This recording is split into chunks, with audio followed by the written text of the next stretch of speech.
Everyone needs a little hero. Chapter 10. Talking to the Newcomers. Shelves?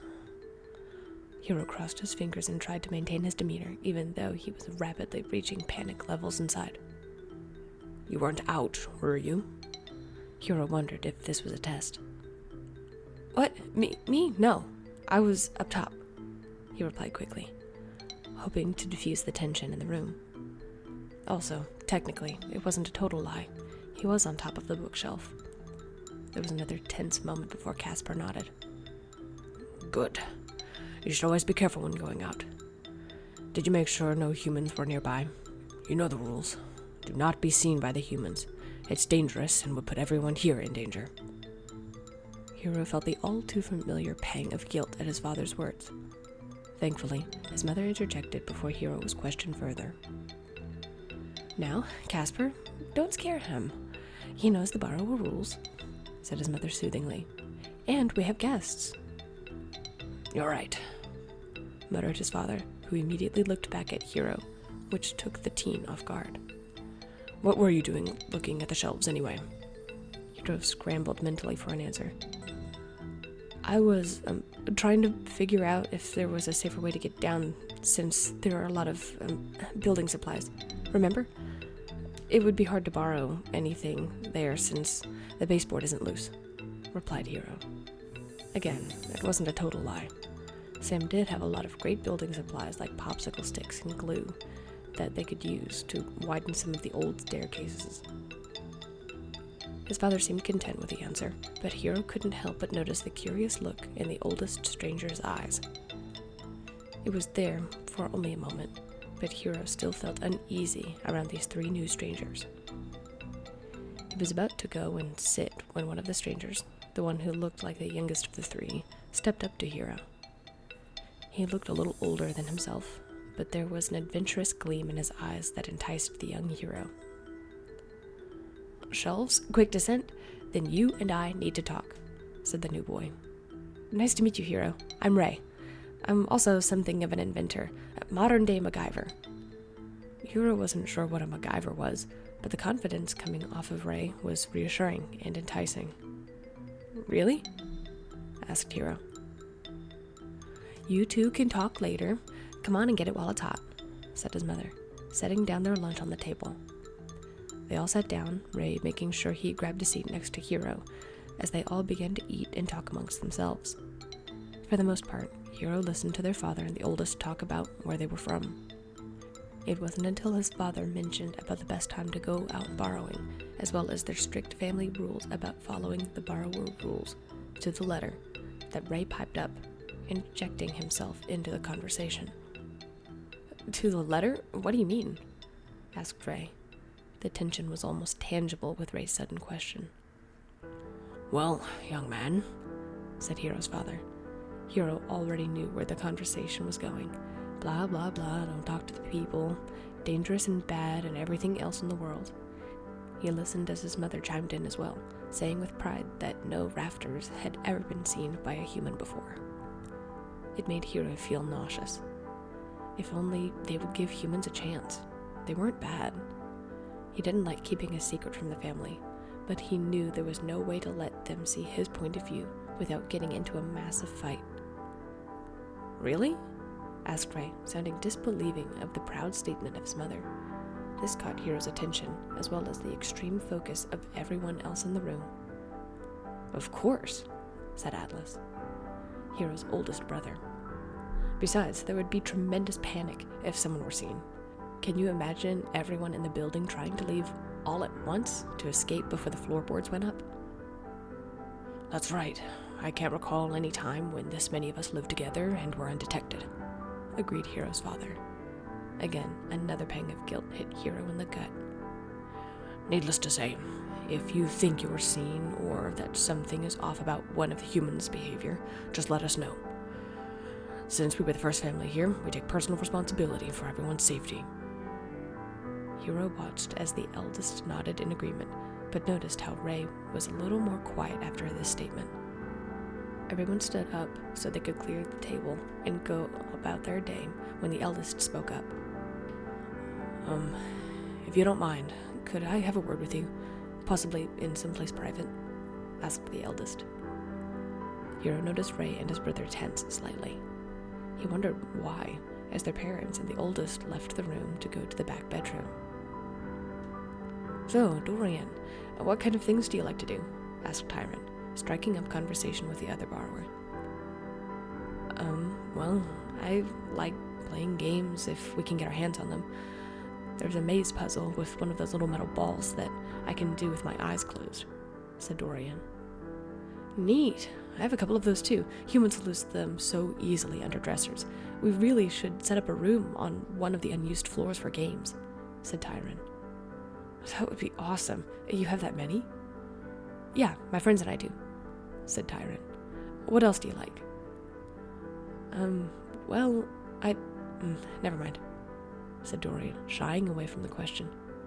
Nah, come on, man, said Tyron. What is it? Well, I like music. I like listening, and sometimes I like singing, muttered Dorian. Music? No way, me too. Are you any good at singing? Asked Tyron. Dorian, seemingly warming up to the thought, nodded. I mean, I don't think I'm bad, he replied, slightly embarrassed. Well, I have some people you need to meet. We all get together and try and figure out songs and music and stuff. We don't have anything to play, so we just use our voices, said Tyron. Really? Asked Dorian, obviously getting excited. The two brothers started talking about music stuff, which seemed like the perfect opportunity for Hiro to ask Ray about his inventions. Ray? Asked Hiro. The older teen looked over to Hiro.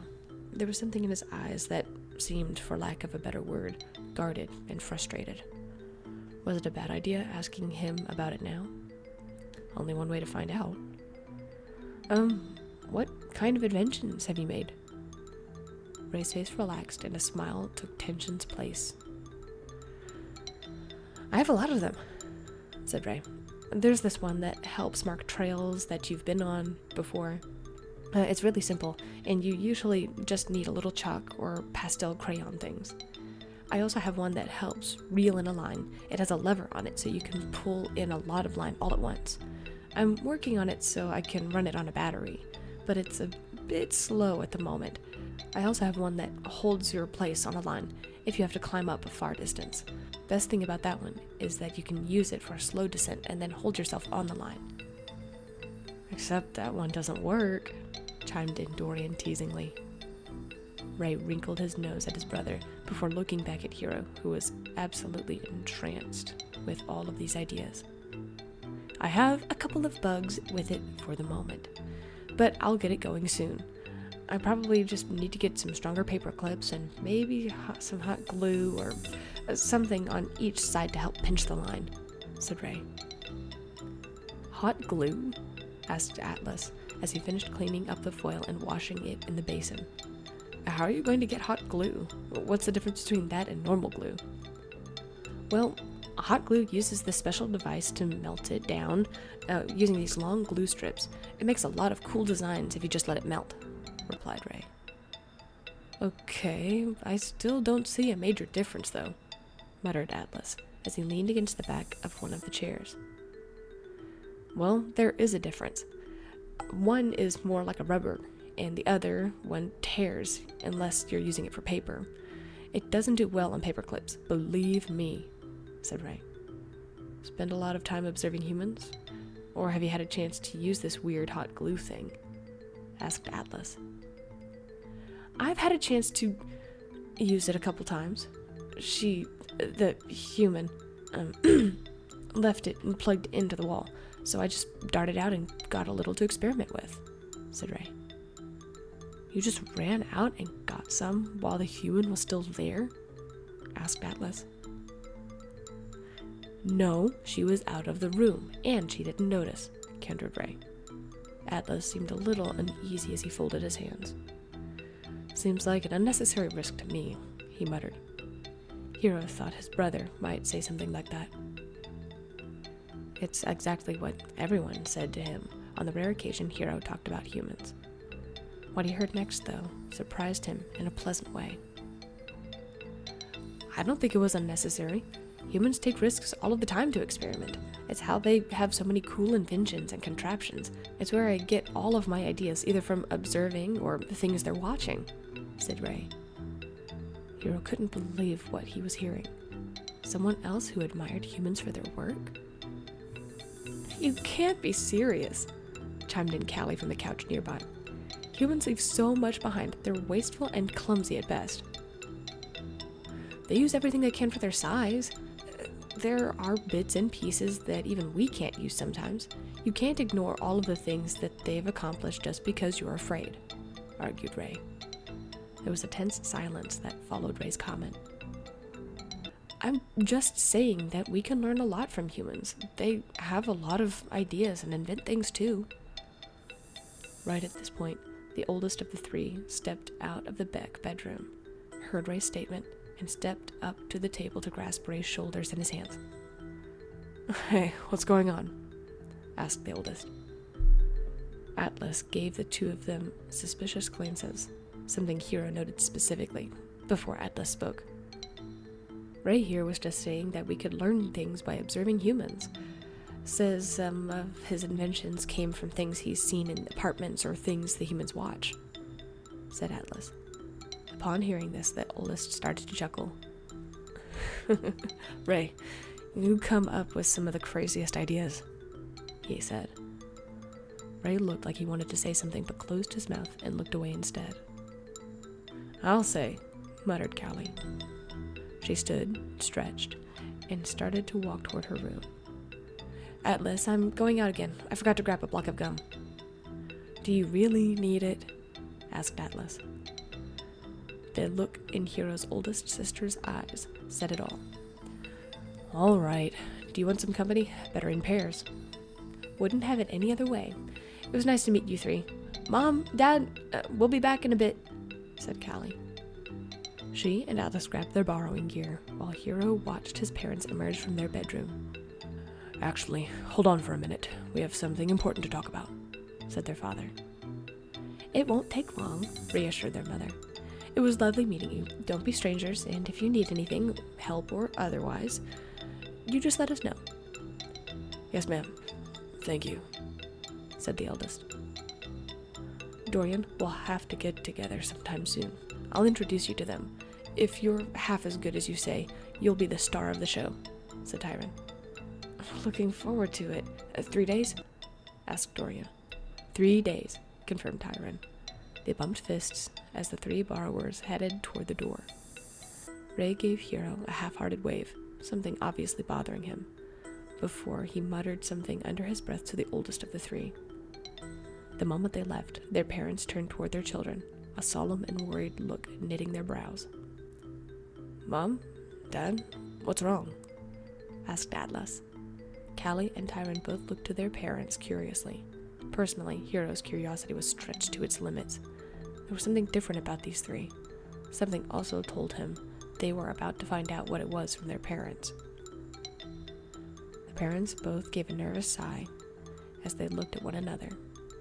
They looked almost scared before looking back to their children. You all need to stay away from those three,